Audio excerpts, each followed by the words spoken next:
Nous avons le plaisir d'accueillir dans ce studio de panafricanistes, analystes Damien Mzoun et Mohamed Bachir Kamara. Bonjour, meilleurs vœux, bienvenue à ce journal. Merci. Merci. Merci. Oui, nous sommes au début de l'année et pour les perspectives de cette année 2025 qui s'annonce généralement pour le continent africain. Et parmi les grands événements qui sont attendus cette année, il y a surtout l'élection du président de la Commission de l'Union africaine, fixée au 15 février de cette année. Alors, à vous deux, que faut-il attendre de ce nouveau patron de la Commission de l'Union africaine? Si on commence par vous, Damien. Oui, c'est toujours mieux de limiter les attentes parce que nos frustrations en dépendront. Donc, c'est vrai qu'à voir les candidats, surtout l'ancien Premier ministre Kenya, qui quand même a une canette d'adresse pas les moindres, on se dit, bon, ça suscite quoi qu'on dise de l'espoir et ses déplacements à l'intérieur du continent. Mais je crois que cette organisation, notre organisation commune continentale, a encore du chemin devant elle. Et ce n'est pas l'élection d'un individu à la tête de cette organisation qui va tout changer du jour au lendemain. Oui. Et donc, il y a beaucoup de réformes qui ont été entamées, que d'autres ont continué, d'autres n'ont pas pu se poursuivre. Et ce qui fait qu'aujourd'hui, nous ne pouvons que espérer que toutes les forces vives du continent se mettent ensemble pour voir comment on peut faire en sorte que cette organisation retrouve ses valeurs fondamentales et non juste de rêver du fait qu'un individu, peut-être quelconque, qui pourra diriger l'organisation juste pour 4 ans, pourra faire de l'extraordinaire. Donc, on espère qu'il pourra peut-être apporter sa tâche dure, évidemment, mais ça ne va pas être peut-être forcément Personnellement, je crois qu'on a plus de travail à la base sur l'organisation que sur l'individu qui prend la tête de cela. Parce qu'on a connu par le passé des réformes dirigées par certains dirigeants, mais quand ils ont quitté, après un an et quelques, on a vu encore ce qui en est aujourd'hui de cette organisation. Donc, espérons que cette organisation pourra prendre son pli et que ça ne dépendrait pas d'un individu, mais de nous tous qui œuvrons en tant que peuple, en tant que chef d'État et toute personnalité qui s'impliqueront à rendre cette organisation sa noblesse dont elle mérite justement. Oui, effectivement, l'Union africaine, c'est 55 pays. Bachir Kamara, un mot sur les défis qui attendent le nouveau patron de la Commission.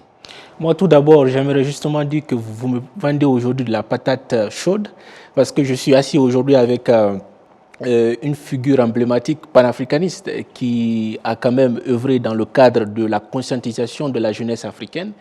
Et partager ce plateau avec lui, c'est une immense fierté pour moi parce que je crois, il y a de cela quelques années, on avait partagé le même plateau, mais ce n'était pas en présentiel, j'étais sur Mali, Bamako. Et tout simplement, j'aimerais justement vous dire que il est important que nous puissions regarder en face les racines du problème de l'Afrique et non pas les effets du problème. Et que nous regardons en face que l'Afrique ne peut pas avancer ensemble sans que l'on ne puisse venir ensemble pour partager différentes perspectives. Et moi, je crois aux différentes perspectives dans la mesure où ça donne une ouverture d'esprit aux idées critiques qui pourraient fonder quelque chose de grand et je dirais de très grand.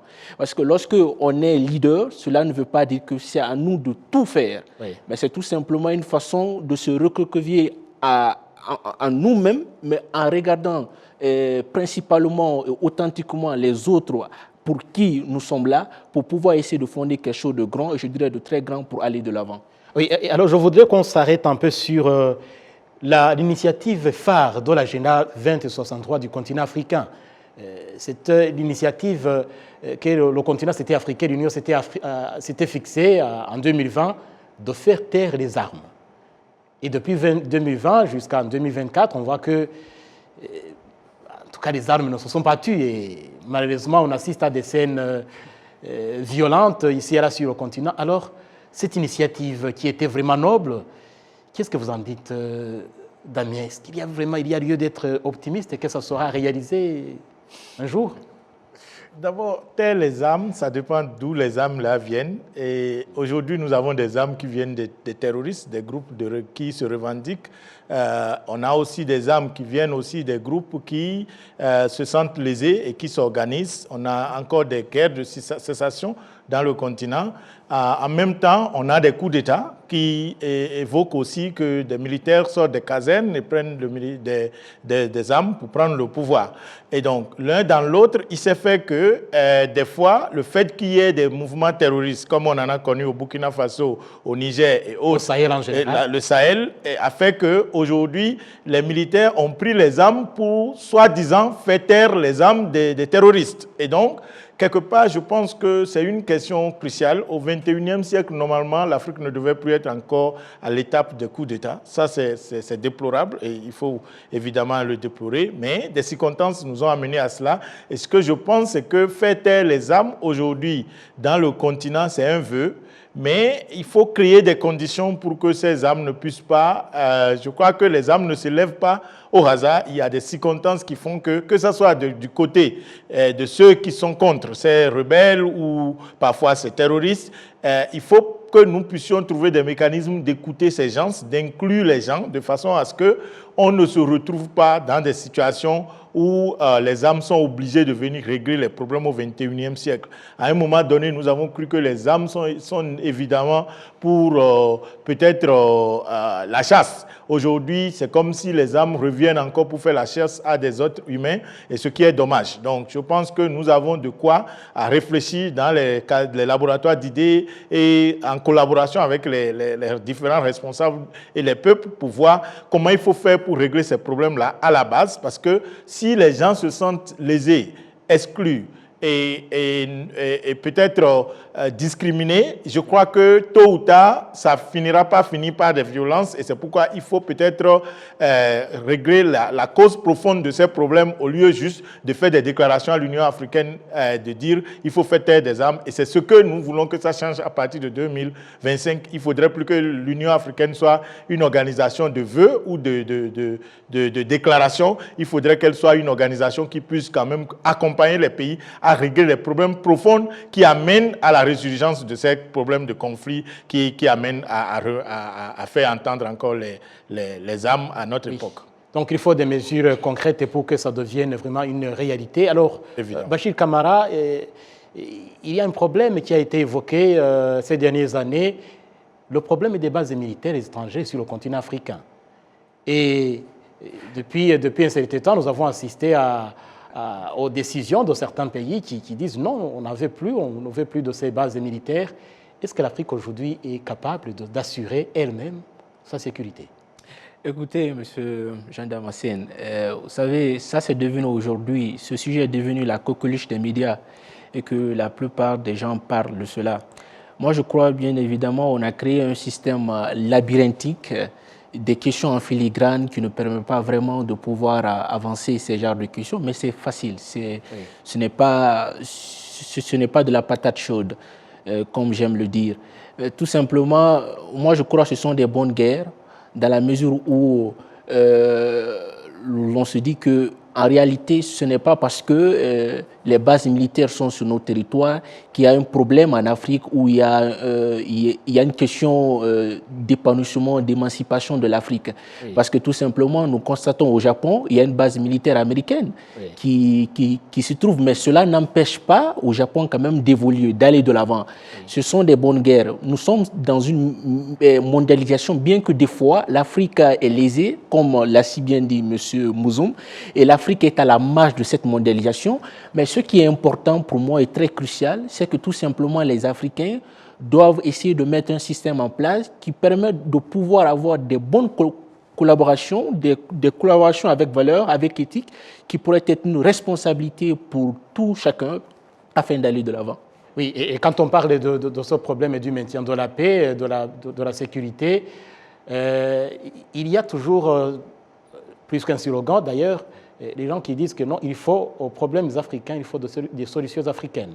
Et comme on parle de la sécurité, nous avons des cas où le Rwanda a servi d'exemple dans des opérations de maintien de la paix en Centrafrique, surtout au Mozambique et ailleurs. Et à ce propos, je voudrais vous proposer un extrait d'une interview que nous a accordé le président centrafricain, le professeur Faustin Archange Touadéra. C'était en juillet dernier. Nous étions de passage à Bangui. Le président Faustin Archange Touadéra s'exprimait en ces termes sur cette coopération sud-sud, sur la sécurité. En tout cas, je profite de votre micro pour remercier très sincèrement le président, mon frère, le président Paul Kagame, pour cette coopération. Et cette coopération qui date de très longtemps et que maintenant nous sommes dans le développement de plusieurs volets. Il y a aussi, vous voyez, un déploiement de contingents, bien sûr dans le cadre multilatéral, mais il y a un déploiement de contingents dans le domaine bilatéral qui coopère directement avec l'état-major centrafricain. Et l'un des volets de cette coopération, c'est la formation. Donc cette formation, une partie s'est déroulée au Rwanda, mais maintenant une autre partie, la formation de base, se déroule ici et nous sommes à la deuxième promotion. Donc je suis très satisfait et je profite de votre micro pour remercier le président Kagame, remercier le ministre de la Défense rwandais, remercier l'armée rwandaise pour leur coopération et féliciter aussi le ministre de la Défense centrafricaine et l'état-major centrafricain pour leur collaboration et d'avoir mis en œuvre la vision que nous nous sommes définis avec mon frère le président Kagame. Voilà l'appréciation du président Faustin Archange Touadéra, mais il n'est pas le seul. Nous avons approché aussi la population centrafricaine qui se félicite également de la contribution des forces rwandaises en Centrafrique. Le retour à la paix, ils ont contribué au retour à la paix. Et suivons un peu aussi un extrait de ces impressions que nous ont livrées les habitants de Bangui. La présence des contingents rwandais en République centrafricaine nous ont beaucoup donné d'énergie. Et nous savons que même ces contingents-là, c'est des contingents vraiment sérieux. Ils sont disciplinés. C'est des hommes vraiment disciplinés, qui sont honnêtes, qui sont vraiment habiles. Qui sont vraiment habiles. Et nous voyons dans leur comportement, même les bistrots que vous voyez au bord de la route, là, les bars là, les Rwandais ne sont pas dedans. Les Rwandais, c'est leur boulot qu'ils préfèrent mieux. Moi, je vois qu'il faut les Rwandais restent toujours en Centrafrique parce que grâce à eux que nous sommes là à l'aise, tranquilles, et se promener n'importe quoi. Maintenant, on arrive à la maison même à 23h. Même pas. À 18h, nous sommes là déjà à la maison. À 18h, 17h, les gens sont là à la maison. Mais maintenant, tu peux te promener, arriver à 22h, 23h. Voilà, tout est dit. Un mot sur cette coopération sud-sud, sur le rétablissement de la paix, de la sécurité. Damien? Oui, je crois que c'est louable pour nous, Africains, qui rêvons toujours d'avoir une Afrique pour les Africains, par les Africains. Et cette intégration qui va dans le sens de la sécurité, à écouter le peuple et leurs dirigeants, je crois qu'il faut le remercier. Il faut plutôt saluer cela et encourager que des initiatives comme ça puissent aller dans le sens durable. Parce qu'aujourd'hui, quand, au-delà de ce qu'ils disent, nous entendons ce que les critiques disent, c'est ce qui fait même craindre que est-ce que les gens sont prêts vraiment à ce qu'on puisse travailler ensemble. Parce que même la question qui est posée aujourd'hui par rapport au retrait des autres groupes en Afrique, j'ai eu un paradoxe récemment au Sénégal où il y a eu un incendie et curieusement c'est l'armée de base française qui était là-bas, qui était seulement habilitée et qui s'était déplacée pour pouvoir éteindre le feu. Le pays même ne pouvait pas se permettre de le faire. Aujourd'hui, ce qui se passe et qui a été le cas, et qu'on voit toujours que c'est les grandes puissances qui ont toujours leurs armées qui viennent régler nos problèmes. Si des Africains peuvent le faire, il faut qu'on trouve un moyen de les accompagner au lieu que ça ne soit que des critiques. Parce qu'on a tendance à écouter certains qui ne voient que le truc dans le sens négatif.